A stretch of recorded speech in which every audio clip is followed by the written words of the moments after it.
कम देखते हैं, आपको अपना घर और परिवार ज़्यादा मानते हैं, भाई ज़्यादा मानते हैं। और बड़ी खुशी की बात है कि नए साल की संध्या पे आप लोग है ना वही जीन के सारे हम रेडियो साहब का धन्यवाद करते हैं। न्यू ईयर आपको हैप्पी न्यू ईयर भी कहने का मौका मिल गया और जो है आपसे बात भी करने का मौका मिल गया। आज हमारी जो यहाँ पे जो कार्यकर्ता बैठे थे वो आज हमारी जो वरिष्ठ कार्यकर्ता बैठे जिसको कहते हैं वे जो ड्यूटियाँ लगा रहे हैं, हम तैयारी कर रहे हैं भारत जोड़ो यात्रा के लिए।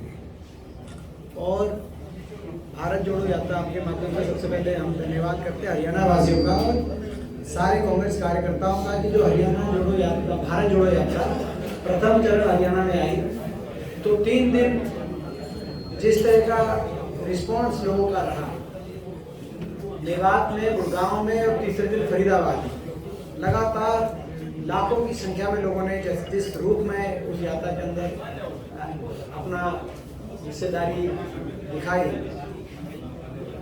उसके लिए हरियाणा वासी और सभी कांग्रेस कार्यकर्ता बहुत बहुत हम सबका धन्यवाद से हमारा हौसला बढ़ा।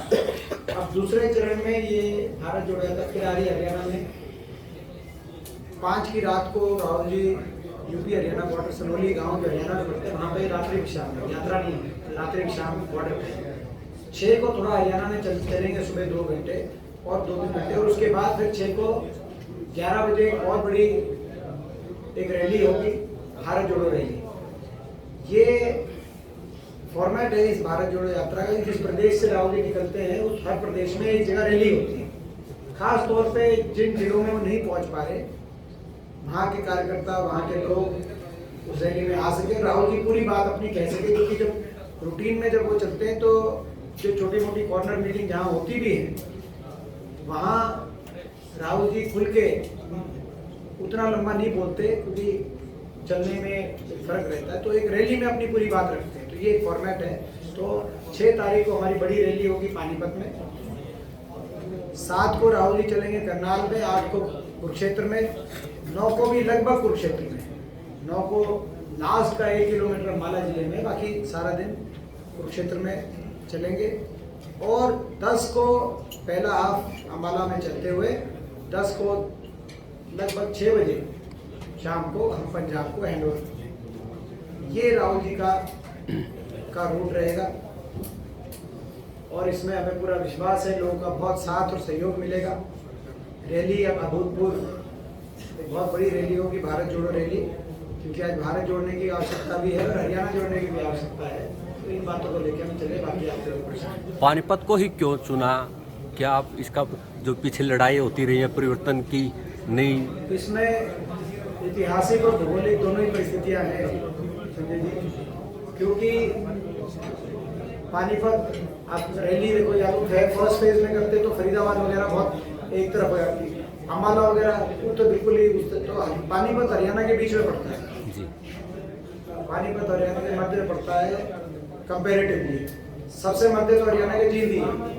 लेकिन जो जिस रूट पे राहुल जी चले थे उस रूट में सबसे भौगोलिक परिस्थिति एक पूरे हरियाणा की रैली करने की पानीपत में बेस्ट थी। दूसरा ऐतिहासिक भी आपने सही कहा कि पानीपत में जो फैसले आए उन्होंने देश की इतिहास को बदलने का काम किया है। तो ये पानीपत की हमारा पानीपत में 2008 में सोनिया गांधी जी की रैली हुई थी, 9 में हमारी सरकार हुई थी, उस समय बहुत बड़ी सोनिया गांधी जी की रैली हुई थी और 100 गज के प्लॉट का फैसला भी उसी रैली में हुआ था। 100 गज के प्लॉट का फैसला हुड्डा साहब ने वहीं घोषित किया था, आपको याद होगा।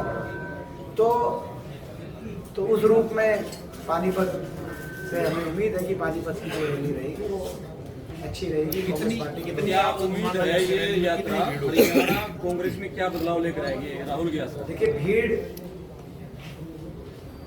पूरे देश में अभी तक राहुल जी की जो सबसे बड़ी यात्रा हुई है, सबसे बड़ी जो रैली हुई है वो महाराष्ट्र शेगांव में हुई है। शेगांव में 1-1.25 लाख की बात रैली की जो एक्चुअल भीड़ की बात करी जा रही है मुझे विश्वास है कि हम हरियाणा में ये रैली उससे कहीं बड़ी है। निश्चित तौर से। रैली बड़ी करेंगे। रैली के लिए जो भी व्यवस्थाएं की है, कितने लोगों की बैठने की या पहुंचने की अनुमान और व्यवस्था है? देखिए पानीपत के अंदर जो ग्राउंड है ग्राउंड उससे बड़ा ग्राउंड हरियाणा में नहीं है। तो आज हम टेंट वगैरह सारा काम शुरू होगा, तो सेक्टर्स बनेंगे, जो है कितनी अपना वो अभी जैसे जैसे अगले 2 दिन में सारी चीज़ें स्पष्ट रहेंगी। मगर जैसे मैंने कहा कि भाई शेगांव वाली जो रैली थी उसमें लगभग 1 लाख करीब उन्होंने कुर्सी लगाई, तो 1 लाख सवा लाख से ज़्यादा की रैली बता रहे हैं, वो फैक्ट थी वो। तो अब यहाँ हम उससे हमारा टारगेट है कि उससे कहीं बड़ी रैली हो। कांग्रेस का संगठन नहीं बन पाया है। रैली की तैयारियों को लेकर पार्टी